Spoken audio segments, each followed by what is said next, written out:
good to be in the United States. I was in Canada a couple of weeks ago. Have you guys been to Canada recently? I know, I didn't like it either. Like I used to get hassled a lot when I'd go over when I was 19, because I was 19 and I was an asshole. And they'd say, hey, anything to declare? And I'd say, war on Canada.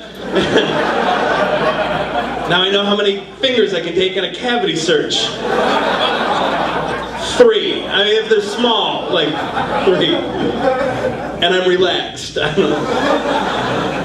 I'm 40 years old. I got hassled. Yeah, I'm 40 and I dress like this. I know. It's because I'm divorced. There's not an adult at home anymore to tell me this is not how adults dress. I'm like, well, I'm matching the yellow in my band t-shirt to the yellow in my green Pumas. Like a big boy, right?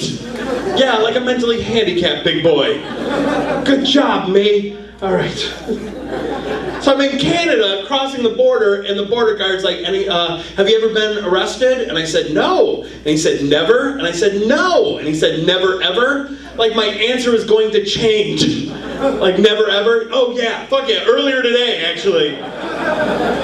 Never, no, ever, no, never, ever, all the time. I had like this giant wedding ring on, and I just wanted to tell him, like, dude, I'm so sorry that your wife gives you shit that you're not a real cop. Like, because if you don't know, the hierarchy of cops, it goes RoboCops, real cops, the guy from the Village People,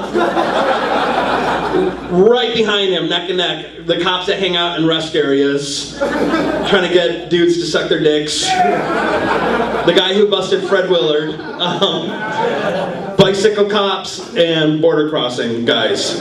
Border crossing guards are like regular crossing guards with guns. It's like, and it's Canada! It's not a real country! It's America Light! It's not... Canada. I'm a pessimist. This is a place where I'm always a pessimist and it almost never fails. Customer service. I got my mom a Kindle Fire for her birthday right out of the box. Did not work. Had the receipt, took it back. Whole time I'm driving to the store, I'm pre-fighting with a customer service person in my head. She technically only exists up here at this point, but vividly I had her pictured. Bad dye job, neck tattoos, like a rose on this side, her baby's name in cursive on this side. She's gonna be yelling at someone else in customer service, like, I was supposed to take my break 17 minutes ago. And I'll be like, yeah? Well, you're not taking a break now, so how about you return my Kindle Fire? Make it snappy. When I got to the actual store, the real woman who existed in the real world, delightful. She had live eyes and everything, which was crazy because I was in a Walmart.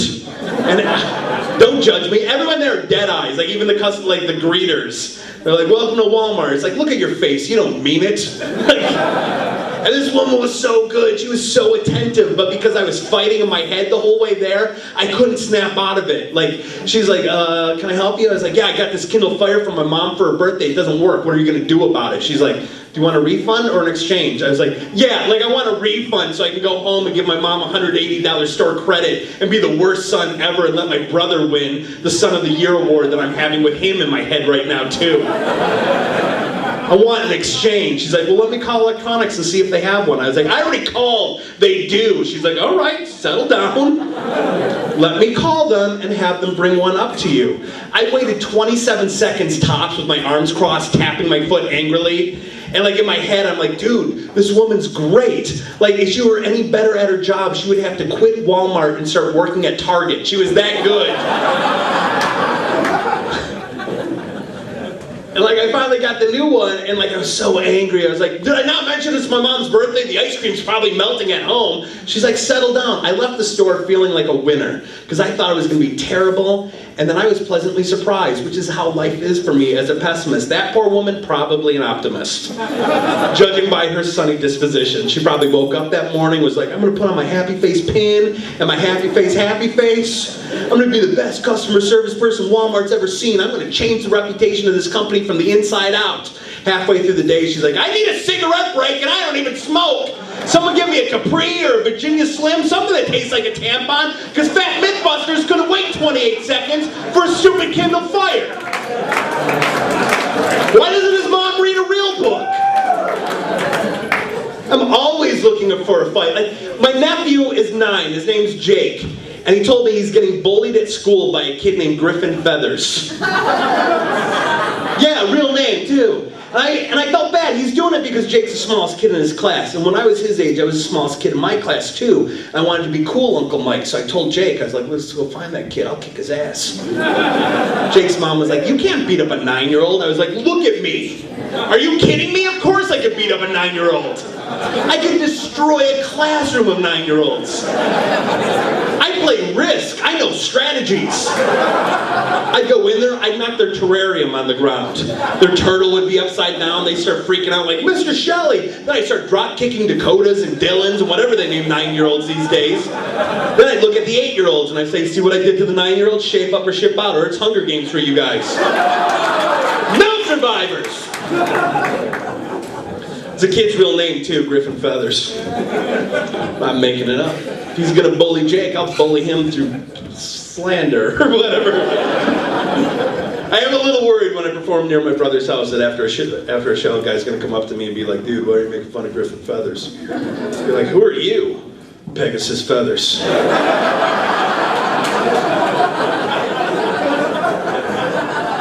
Griffin's my boy. Got another son named Minotaur Bullhorn, and a daughter named Gorgon Snakebraids. Watch a lot of Harry Potter. I want to be a good parent one day. You have to be fearless to be a parent. I'm afraid of absolutely everything. Like, I'm even afraid of my basement. Not so much of being down there, I just can't go up the basement stairs without running like I'm being chased.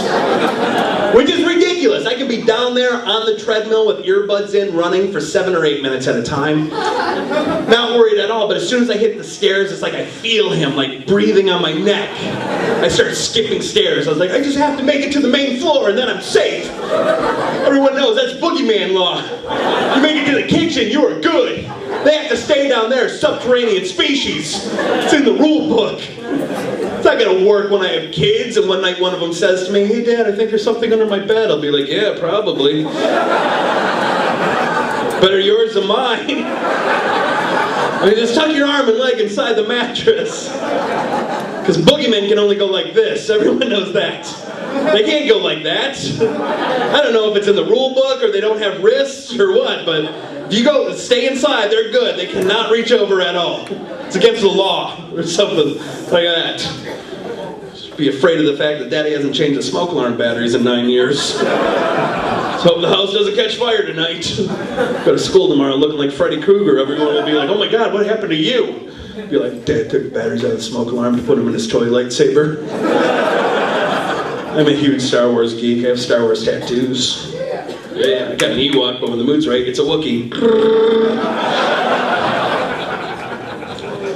Hot ladies up front, it has been a Wookiee now for about 7 minutes. You guys are turning out to be pretty good, I gotta be honest with you. I'm a little thrown off. I don't think it's gonna keep going at this pace. First 5 minutes, fucking gold. Largely thanks to me, but by now you probably realize that I'm a strong black female. On the inside. That's my inner power creature. I think we all have an inner power creature. Like if you're a mom and someone threatens your kids and you become a lioness, or you want to protect your kittens or your cubs or whatever they call baby lions, I don't fucking know. My inner power creature, the fiercest creature on God's green planet, the strong black female, I call her Taniqua. She comes out even when I'm mildly pissed off. You don't want to trifle with Taniqua. She'll throw down with your white ass. This is where I found her the first time. I was staying in a hotel room in Florida that I had to share with another comedian because it was an awful show. And we were getting ready to go to sleep. And as soon as we turned out the lights, separate beds by the way, I'm not ready to experiment until my parents die. As soon as we turned out the light, he found a cockroach in his bed. So we turned on the light, and when we tried to find it, we found 5 more cockroaches. I know. I went to the front desk manager. I was like, dude, we just found a half a dozen cockroaches in a room. He's like, well, what do you want? I was like, a room with slightly less cockroaches? He's like, I can't authorize a room change. Only the general manager can. I don't want to wake her up and inconvenience her. That's when Taniqua came out. I was like, oh, if I'm going to be inconvenienced, every motherfucker in here is going to be inconvenienced. My head was doing that thing where it was rotating separately. My fingernail got really long. There was a bedazzled butterfly on it. White women kept wondering how I type. Kept telling people, don't touch the weave. My ass got juicy in a good way.